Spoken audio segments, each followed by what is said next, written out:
Hello friends, मैं हूं सन्मय प्रकाश और आप देख रहे हैं यूट्यूब चैनल सरकारी जॉब न्यूज़।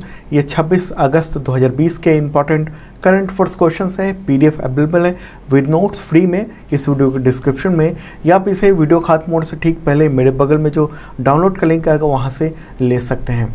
कई सारे क्वेश्चन हैं, आज 20 क्वेश्चन है इस वीडियो में, क्योंकि पिछले कुछ दिनों से वीडियो नहीं आया था तो उसमें भी उसके जो क्वेश्चंस थे वो सब शामिल किए गए। इसके अलावा आपको मैंने कल वीडियो दिया था राष्ट्रीय खेल पुरस्कार 2020 और स्वच्छता सर्वेक्षण 2020, तो उससे बहुत सारे क्वेश्चन बने थे। उसका अलग अलग वीडियो भी है, अगर आपने नहीं देखा है ज़रूर देखना। शुरू करते हैं और पहला क्वेश्चन सबसे इम्पॉर्टेंट, देश का सबसे लंबा नदी रोपवे का उद्घाटन कहाँ पर हुआ है, कहाँ पर ये स्थापित है? आंसर होगा असम। ठीक है, कितनी लंबाई है? 1.8 किलोमीटर लंबा। ओके, देखिए इस देश में रोपवे जो है इससे भी लंबा है, लेकिन नदी पर इससे लंबा कोई भी रोपवे नहीं है। ठीक है, और ये कहाँ पर है? ब्रह्मपुत्र नदी पर गुवाहाटी और उत्तर गुवाहाटी को आपस में ये जोड़ता है। कितनी लागत आई है इसमें? 55 करोड़ रुपए। ये 2 केबल हैं इसमें, और हर केबल की कैपेसिटी 30 पैसेंजर की होगी एक वक्त में। तो इससे वहाँ के लोगों को तो सहूलियत मिलेगी ही, और टूरिज्म की भी बढ़ने की संभावना जताई जा रही है। ठीक है, और ये देश का सबसे लंबा रिवर रोपवे है, आप ध्यान रखना। अच्छा देखिए, जैसा मैंने पहले बताया आपको कि देश में और भी इससे लंबे लंबे रोपवे मौजूद हैं, तो उनके बारे में भी बताते हैं शॉर्ट में। दुनिया का सबसे ऊंचा रोपवे कहाँ पर है? भारत में ही है, जम्मू कश्मीर के गुलमर्ग में। ठीक है, 2.5 किलोमीटर लंबा ये रोपवे है, दुनिया का सबसे ऊंचा रोपवे है। अच्छा, अगला रोपवे जो है वो देश का सबसे लंबा रोपवे, नदी पर नहीं, नदी को छोड़ दें अगर, तो देश का सबसे लंबा रोपवे कहाँ पर है? उत्तराखंड में औली में है, ये 4 किलोमीटर लंबा है। लेकिन अगर नदी की बात करेंगे सबसे लंबा, तो वो असम में है। इसके अलावा रोपवे है, देश का सबसे पुराना रोपवे है, वो है कहाँ पर? दार्जिलिंग में, पश्चिम बंगाल में। 2 किलोमीटर लंबा है और इसकी शुरुआत हुई थी 1968 में। ठीक है, तो ये सब जो पॉइंट्स हैं ये भी आपके जानने के ज़रूरी है, और इससे भी इंफॉर्मेशन एग्जामिनेशन में तो पूछे जा सकते हैं। तो असम में ये नदी रोपवे बना है सबसे लंबा नदी पर।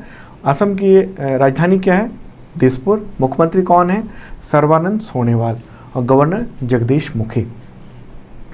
अगला क्वेश्चन लेते हैं, अश्वनी भाटिया को किस बैंक का प्रबंध निदेशक यानी मैनेजिंग डायरेक्टर MD बनाया गया है? इसका आंसर होगा SBI यानी स्टेट बैंक ऑफ इंडिया। ठीक है, आप ये मत समझना कि मैनेजिंग डायरेक्टर मतलब SBI में एक ही मैनेजिंग डायरेक्टर होगा, कई सारे होते हैं। चेयरमैन एक होते हैं, जैसे अभी रजनीश कुमार हैं, और मैनेजिंग डायरेक्टर के 4 पद होते हैं। ओके, तो अश्वनी भाटिया जो है वो चौथे MD बनाए गए हैं। इससे पहले से CS शेट्टी, अजीत बसु, दिनेश कुमार खार जो MD थे अभी हैं। ओके, और इसके अलावा डायरेक्टर के भी 9 पद होते हैं।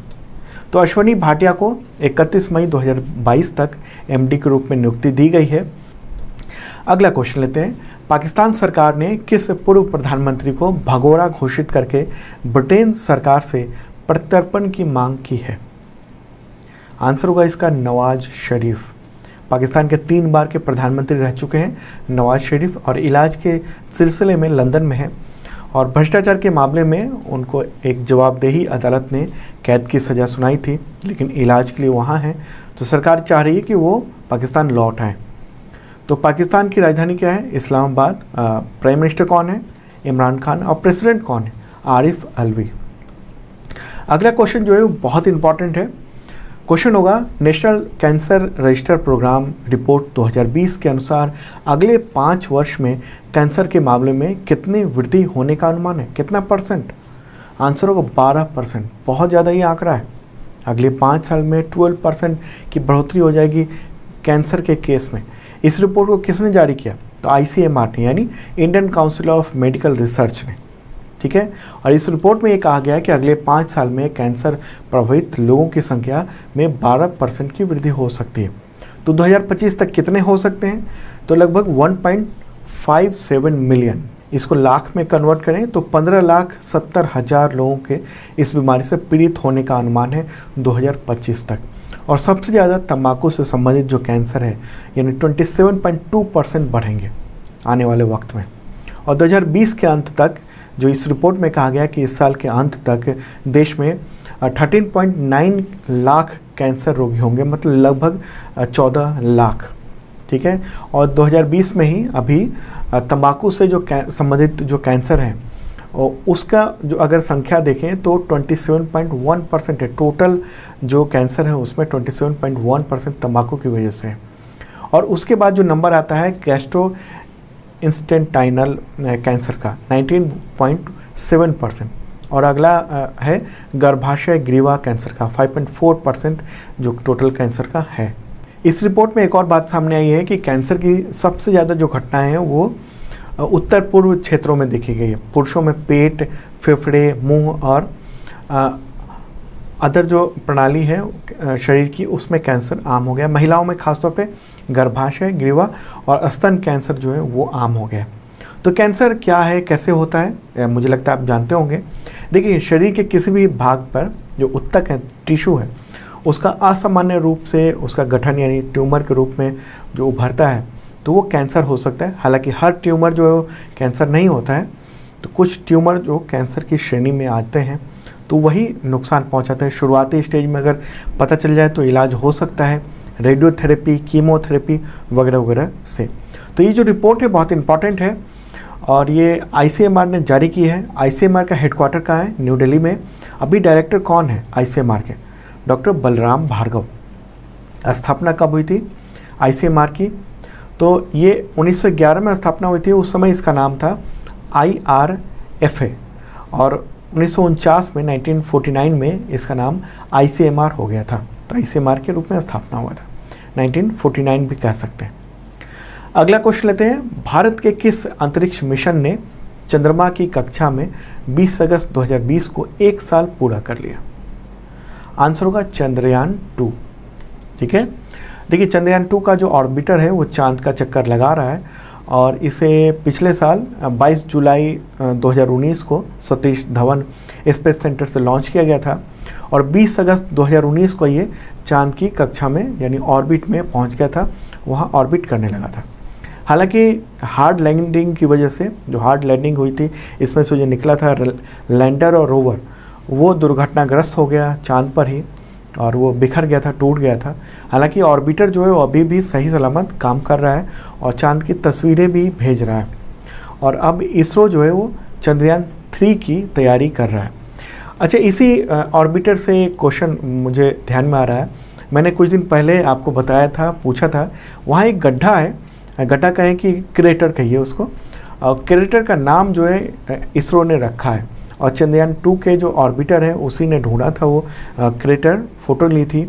तो उस क्रेटर का नाम क्या रखा गया है आप कमेंट बॉक्स में बताइए। नहीं पता है तो पिछला जो करंट अफेयर्स है उस सब में हमने बताया, कल इसके बारे में मैं आपको बता दूंगा। अगला क्वेश्चन लेते हैं, सऊदी अरब की सरकारी कंपनी जो तेल कंपनी है सऊदी आरामको, तो उसने किस देश की कंपनी के साथ करीब 75,000 करोड़ रुपए का एक करार खत्म करने का फैसला लिया है? आंसर होगा इसका चाइना। ठीक है, चीन। इस समझौते के तहत आरामको जो है चीन के साथ मिलकर एक रिफाइनरी और पेट्रोकेमिकल्स कॉम्प्लेक्स बनाने वाली थी। लेकिन अभी जो स्लोडाउन हुआ, इकोनॉमिक स्लोडाउन पूरी दुनिया में कोरोना वायरस की वजह से, तो उसकी वजह से सऊदी आरामको की भी हालत ठीक नहीं है। तो ऐसे में उसने जो है चीन की कंपनी जो China north industries group corporation और पंजिन सिनसेन, तो उसके साथ जो करार किया था फरवरी 2019 में, उसको एक तरह से तोड़ दिया है। ठीक है, तो अच्छा, सऊदी आरामको जो है वो कंपनी वो इंडिया में रिलायंस इंडस्ट्री से भी बात चल रही है, उसमें इन्वेस्टमेंट की। लेकिन एक और ख़तरा ये भी हो गया है कि अगर उस कंपनी की हालत ठीक नहीं है और चाइना में उसने अपना इन्वेस्टमेंट रोक दिया है, तो कहीं ऐसा ना हो कि इंडिया में भी उसके इन्वेस्टमेंट जो है उस पर रोक लग जाए या कुछ दिनों के लिए देर हो जाए। ये भी बात जो है मीडिया में ये भी बात आई है। तो सऊदी अरब की बात हो रही, सऊदी अरब की ये कंपनी है सऊदी आरामको। तो सऊदी अरब की राजधानी क्या है? रियाद। किंग कौन है? शाह। तो सलमान बिन अब्दुल अजीज़ अल सऊद नाम उनका। और क्राउन प्रिंस कौन है? मोहम्मद बिन सलमान। देखिए, क्राउन प्रिंस जो होता है वहाँ का वो काफ़ी प्रभावी होता है, वही एक तरह से देश की सत्ता इंटरनेशनल मामलों को देखता है। अगला क्वेश्चन लेते हैं, किस देश के राष्ट्रपति ने काला सागर यानी ब्लैक सी क्षेत्र में वहाँ के बड़े प्राकृतिक गैस भंडार के खोज की घोषणा की है?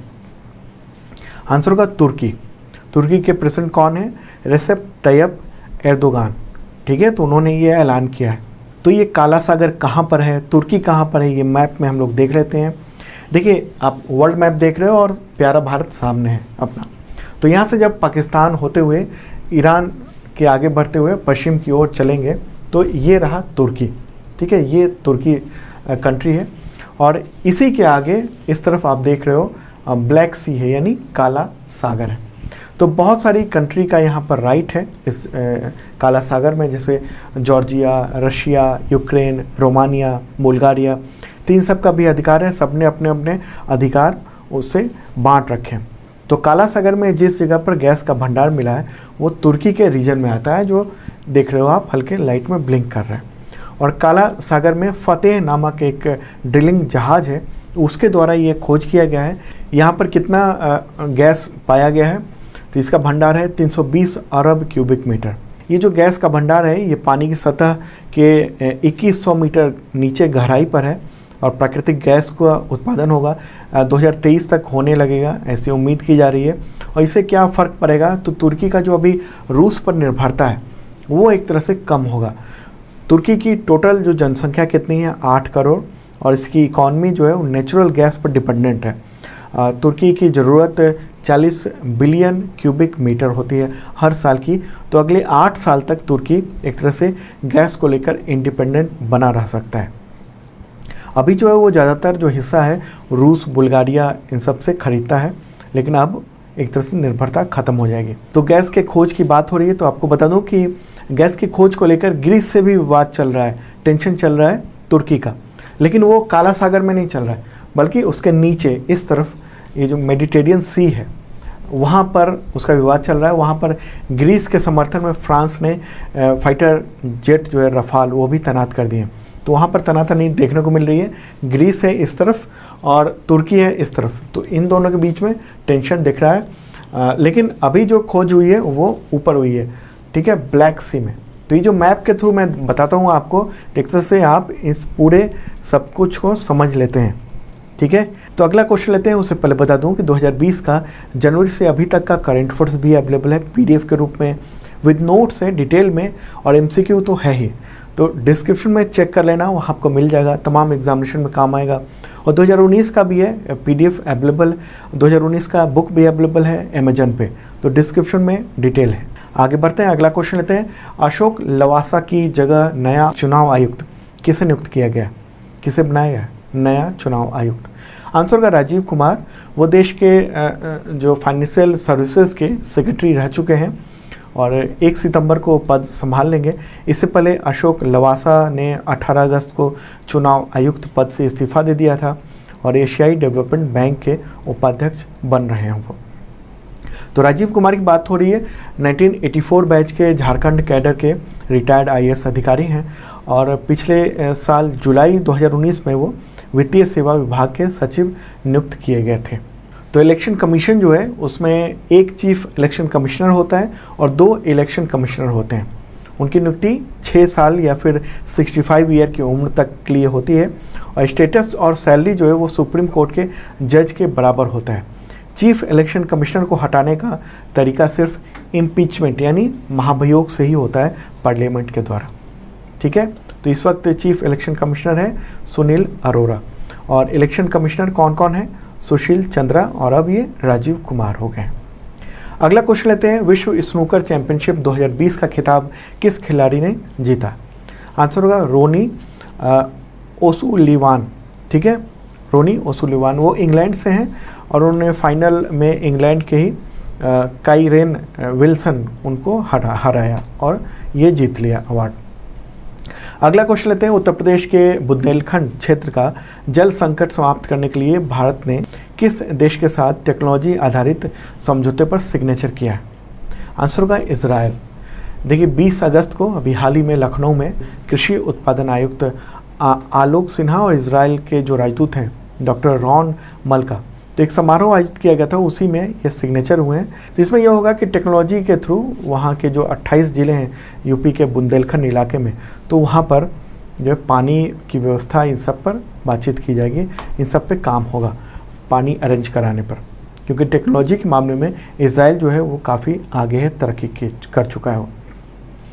अगला क्वेश्चन लेते हैं, वन अरेंज मर्डर, ये बुक है, इसके लेखक कौन है? इसका विमोचन जो है यानी लॉन्चिंग इस बुक की 28 सितंबर को होनी है।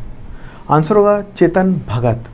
ठीक है, चेतन भगत की ये बुक है, मर्डर मिस्ट्री पर ये आधारित है। ओके, वेस्टलैंड पब्लिकेशन ने प्रकाशित किया है और चेतन भगत की ये 11th बुक है, 11वीं बुक है। और इससे पहले जो बुक आई थी वो द गर्ल इन रूम 105 नाम की बुक थी। अगला क्वेश्चन लेते हैं, विश्व वरिष्ठ नागरिक दिवस यानी वर्ल्ड सीनियर सिटीजन डे कब मनाया जाता है? आंसर होगा 21 अगस्त। ये संयुक्त राष्ट्र महासभा के द्वारा ये आयोजित होता है। वृद्ध लोगों को सम्मान देने के लिए, उनके प्रति जागरूकता और उनके स्वास्थ्य को सम्मान देने के लिए, स्वास्थ्य की व्यवस्था को देखने के लिए और उनके साथ जो दुर्व्यवहार हो रहे हैं उसको रोकने के लिए ये दिवस मनाया जाता है। अगला क्वेश्चन है, दास व्यापार और उसके उन्मूलन की याद के लिए अंतर्राष्ट्रीय दिवस कब मनाया जाता है? आंसर होगा इसका 23 अगस्त। ये आयोजन यूनेस्को के द्वारा आयोजित होता है। अगला क्वेश्चन लेते हैं, त्रिनिदाद और टोबैको के दूसरी बार प्रधानमंत्री कौन बने हैं? आंसर होगा कीथ रोवले। ठीक है, तो त्रिनिदाद और टोबैको कहाँ पर है? छोटा सा देश है, मैं मैप में आपको दिखा देता हूँ। ये रहा इंडिया और यहाँ से पश्चिम की ओर चलेंगे उस तरफ तो गल्फ़ कंट्री और अफ्रीका होते हुए आप पहुँचेंगे। कैरेबियन द्वीप है ये, आप देख रहे हो। ठीक है, तो यहाँ पर 2 द्वीप आपको दिख रहे होंगे, त्रिनिदाद और टोबैको, ये दोनों 2 हैं। तो उसकी आबादी जो है 12 लाख के आसपास है, 12 लाख से थोड़ा सा ज़्यादा है। राजधानी क्या है? Port of Spain. मुद्रा क्या है? Trinidad Tobago dollar. और राष्ट्रपति कौन है? पाउला मे वीक। अगला क्वेश्चन लेते हैं, इक्वेटोरियल गिनी के प्रधानमंत्री कौन बने हैं? आंसर होगा फ्रांसिस्को एशुए। ठीक है, और वो फिर से प्रधानमंत्री बने हैं, पहले भी रह चुके हैं। इक्वेटोरियल गिनी, तो मैप में देख लेते हैं कहाँ पर है। ये रहा वर्ल्ड मैप और इंडिया सामने रहा। तो यहाँ से अफ्रीका चलते हैं। अफ्रीका में आप इस जगह पर देखिए, यहाँ पर है इक्वेटोरियल गिनी। छोटा सा देश है और इसकी सीमा देखेंगे तो लगेगा आपको जैसे स्केल से खींच दिया गया हो, इसकी सीमा खींच दी गई हो। सीमा किस किस देश से लगती है? कैमरून और गबॉन से। आबादी 13 लाख है मात्र। राष्ट्रपति कौन है? तेओडोरो ओबियंग। राजधानी क्या है? मालाबो। मुद्रा क्या है? करेंसी मध्य अफ्रीकी CFA फ्रैंक। अगला क्वेश्चन लेते हैं, ICICI Lombard general insurance company और किस कंपनी ने जनरल इंश्योरेंस कारोबार के विलय का ऐलान किया है? आंसर है इसका भारतीय एक्सा जनरल इंश्योरेंस। तो इस विलय के बाद जो इकाई बनेगी उसकी वार्षिक प्रीमियम 16,447 करोड़ रुपए होगी। अब बाजार की जो हिस्सेदारी हो जाएगी दोनों को मिला के वो 8.7% हो जाएगी। तो भारतीय एक्सा जो जनरल इंश्योरेंस कंपनी है उसका मुख्यालय मुंबई में है। MD और CEO हैं संजीव श्रीनिवासन। और ICICI लोम्बार्ड जनरल इंश्योरेंस का जो हेडक्वार्टर है वो भी मुंबई में है और MD और CEO हैं भार्गव दास गुप्ता। अगला क्वेश्चन लेते हैं, केंद्रीय सड़क परिवहन और राजमार्ग मंत्री नितिन गडकरी ने राष्ट्रीय राजमार्गों पर वृक्षारोपण की निगरानी के लिए एक ऐप लॉन्च किया है, तो उसका नाम बताइए। आंसर होगा हरित पथ। ठीक है, अभी हाल ही में ये लॉन्च किया गया है इस ऐप को और पेड़ लगाए जा रहे हैं, तो उस पर एक तरह से नज़र रखी जाएगी, GSI निगरानी होगी इसके तहत। अगला क्वेश्चन लेते हैं, किस राज्य सरकार ने जनजातीय बच्चों को उनकी मातृभाषा में पढ़ाने के लिए नमथ बसई कार्यक्रम चलाया है? आंसर होगा केरल। केरल ने ये चलाया है आदिवासी इलाकों के लिए। और केरल के चीफ मिनिस्टर कौन है? P विजयन। गवर्नर कौन है? आरिफ मोहम्मद खान। अगला क्वेश्चन लेते हैं, खिलाड़ी कैमरॉन वाइट ने क्रिकेट के सभी फॉर्मेट से संन्यास लेने का ऐलान किया, तो किस देश से हैं? आंसर होगा इसका ऑस्ट्रेलिया। आखिरी क्वेश्चन लेते हैं, केंद्रीय जनजातीय मंत्रालय के तृतीयकीय प्रसंस्करण केंद्र उसकी स्थापना करने के लिए कौन सी परियोजना शुरू की गई है? आंसर होगा ट्राइफेड। ठीक है। केंद्रीय जनजातीय मामलों के मंत्री कौन है? अर्जुन मुंडा। तो उन्होंने ये परियोजना लॉन्च की है। ये महाराष्ट्र के रायगढ़ और छत्तीसगढ़ के जगदलपुर में ये परियोजना जो है शुरू होगी। और इसका मुख्य जो उद्देश्य है वनोपज के मूल्य को बढ़ाना है, ताकि जो जनजातीय लोग हैं, आदिवासी लोग हैं, उनकी आय में वृद्धि हो सके। तो दोस्तों ये था इंपॉर्टेंट करंट अफेयर्स। कैसा लगा ज़रूर बताना। पिछला सारा करंट अफेयर्स पूरा हो गया जो नहीं आया था। आप लोगों के कमेंट्स में देख रहा था, लगातार डिमांड कर रहे थे आप लोग करंट अफेयर्स का। तो कोशिश होगी लगातार ये चले और कोशिश होगी कि आपको वक्त पे ये वीडियो मिल पाए। तो अभी जो आपने देखा करंट अफेयर्स वीडियो, उसका पूरा नोट्स के साथ MCQ वो अवेलेबल हो गया PDF मेरे बगल में। तो क्लिक कीजिए और डाउनलोड कर लीजिए, या आप इसे डिस्क्रिप्शन से भी डाउनलोड कर सकते हैं, वहाँ और भी PDF अवेलेबल है, तो ज़रूर चेक कर लो ना आप। और जिन लोगों ने सब्सक्राइब नहीं किया ज़रूर करें, साथ में बेल आइकन दबाना मत भूलना, ताकि नोटिफिकेशन आपको वक्त पे मिल सके।